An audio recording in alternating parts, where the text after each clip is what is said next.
কিশোরগঞ্জের অষ্টগ্রামে প্রায় ১০০ বছরের ঐতিহ্যবাহী চৌদ্দমাতাল অনুষ্ঠিত হয়, আর যাকে কেন্দ্র করে গড়ে ওঠে মেলা। যে মেলায় সকল ধর্মাবলম্বীর আলহামদুলিল্লাহ ভালো মানুষদের আছি। দেখা যায়। জি না, আমি এই পর্যন্ত ফার্স্ট নাসিরনগর থেকে। অনেক অনেক ভালো লাগছে। স্থানীয়রা বলছেন, মেলার সবচেয়ে আকর্ষণীয় জিনিস হলো মাটির তৈরি বিভিন্ন শিল্পকর্ম, কাঠের তৈরি বিভিন্ন আসবাবপত্র এবং ঐতিহ্যবাহী মিষ্টি, রসমালাই আরও বিভিন্ন ধরনের আইটেম। হ্যাঁ, ভালো আছে। আপনি কেমন আছেন? হ্যাঁ, স্থানীয় এলাকা। হ্যাঁ, প্রতি বছর আসি। হ্যাঁ, অনেক ভালো লাগে। আমরা সবাই ফ্যামিলি সবাই একসাথে। আমি সুমন দেবনাথ, আমি শ্রী শ্রী চৈতন্যমন্দির সেবাশ্রম পরিচালনা কমিটির সেক্রেটারি।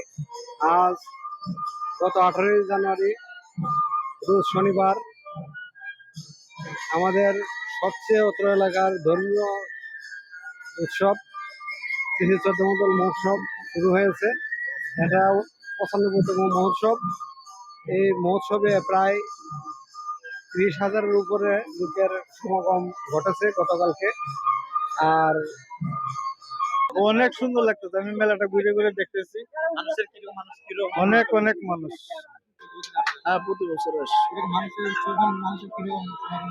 আরো বছর ভালোই তো, এবার একটু ড্যাম বেচা কেনা মোটামুটি কম, আগের চেয়ে কম, আগের তুলনায় অনেক।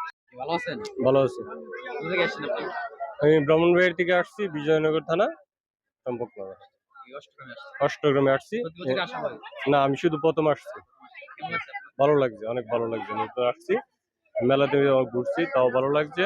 আর ইয়ানের 14 মাধব ঘূর্ণিতাই ইয়ানো যে গতকাল ছিল, রূপ ছিল, খুব সুন্দরভাবে হয়েছে, খুব শৃঙ্খলাভাবে আছে, খুব ভালো হয়েছে।